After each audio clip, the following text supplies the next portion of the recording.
ang pera, pag kinita natin, ito po ay hindi dapat ginagamit sa mga kagustuhan, pero ito yung ginagamit sa mga pangangailangan. Kung may sobra, magtabi ka para mag-enjoy ka, walang problema. Naalala nyo pa ba yung unang kita natin? Nung unang umpisa, maliit o malaki? Maliit. Himala, nung maliit ang sweldo, maliit ang kita na pagkakasya, minsan may sobra pa. Nung lumaki ng kita, nagkulang na nagkautang pa. Exactly. So ano problema? Yung kita? Hindi. Tao ang problema. Exactly, yung taong humawak ng pera. Nagrereklamo tayo sa inflation na hindi mo makokontrol. Eh ang problema, yung lifestyle inflation. Marami sa mga kababayan natin na kahit anong laki ng kinikita at sinesweldo ninyo, hindi pa rin kayo makaipon, hindi pa rin kayo makapag-umpisa ng sarili ninyong negosyo kasi napaka-waldas ninyo sa pera. Ang pera, para tong binhi. Think like a farmer. Yan din tinuro sa akin ng nanay ko. Anak, ang pera, tinatanim yan. Huwag mong kakainin yan. Nakakita na ba kayo na magsasaka na kinain ng binhi? Walang tatanim, walang aanihin yan. Pinakamagandang sigurong illustration na ito. Pangarap ng bawat Pilipino ay magkaroon ng sariling Bahay, pangarap ng bawat singkit ay magkaroon ng sariling negosyo. para magkaroon ng bahay. Yes. Ano masasabi mo doon, Coach? Pag kumuha naman ako ng bahay, pag hinulugan ko yan, at least yung binabayad ko dyan in the future, sa akin din naman mapupunta eh. Ang tingin mo ba dyan, investment o liability? Yung bahay na tinitirahan mo na gusto mong tirahan hanggang ikaw ay magretiro, hanggang ikaw ay bumalik, yan ba ibebenta mo? Hindi, kasi titirahan mo yan eh. Correct. Yan ba ipapaupahan mo? Hindi rin. So ang tawag dyan, liability dahil hindi kumikita ng pera. Correct. So ang mga marurunong sa pera, at tinatanong nila parati, paano ko muna patutubuin tong pera na ito? So ang ginagawa kasi ng marami nating kababayan is kumita ng pera abroad tapos ilo-loan nila sa pag-ibig 10, 15 years to pay. Ano masasabi mo sa ganyang klaseng thinking na matagal na nating kultura dito sa Pilipinas? Wala namang problema na bumili ng bahay. Basta kaya ng budget mo. Hindi naman natin dinidiktahan, o itong gawin mo, ito yung tama at mali. Hindi, preference ng tao yan eh. Like ako, preference ko talaga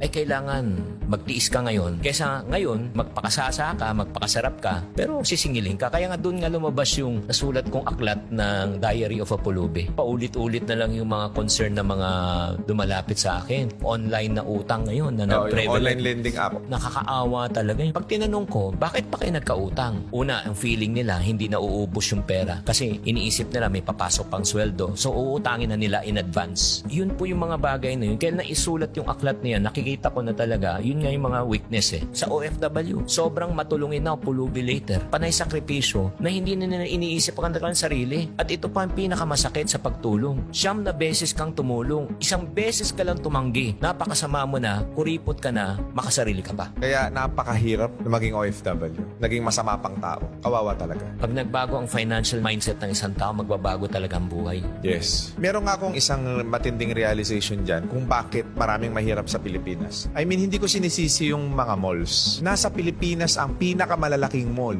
and yet isa tayo sa pinakamahirap sa buong mundo. That is a simple representation of how illiterate we are pagdating sa pera. Napakaganda ng sinabi mo, RDR. Ano bang mahilig pag-usapan ng mga taong kapos sa buhay? Pag-uusapan ang buhay ng May buhay. ibang tao. Yung mga middle class yun, saan tayo kakain, ano yung latest, saan tayo travel, ano yung mga bagong iPhone, mga ganon. Pero ito yung tanong ko, ano naman ang pinag-uusapan ng mga milyonaryo at bilyonaryo? Kung ano yung pangangailangan nitong mga middle class at mahihirap. Kaya nga ang dapat gawin natin, magpalit tayo ng mindset natin. Hamunin natin ang mga mamamayang maralita na mag-isip, magnegosyo. Kahit na kwek-kwek lang. Makatikim lang ng 100, 200 kita at 500 na sabihin mo, ay, kaya ko pala. From 500, lalaki na naman yan. Ay, mangangarap yan. 1,000 na, ay, kaya ko pala. So, aangat ang buhay nila. Ito kasi yung premise, coach ng maraming mga Pinoy. Hindi naman ako siguradong kikita rin ako sa negosyo. Kasi natatakot tayo, baka mawala ang puhunan natin. Pero meron akong na-attenda na isang seminar ni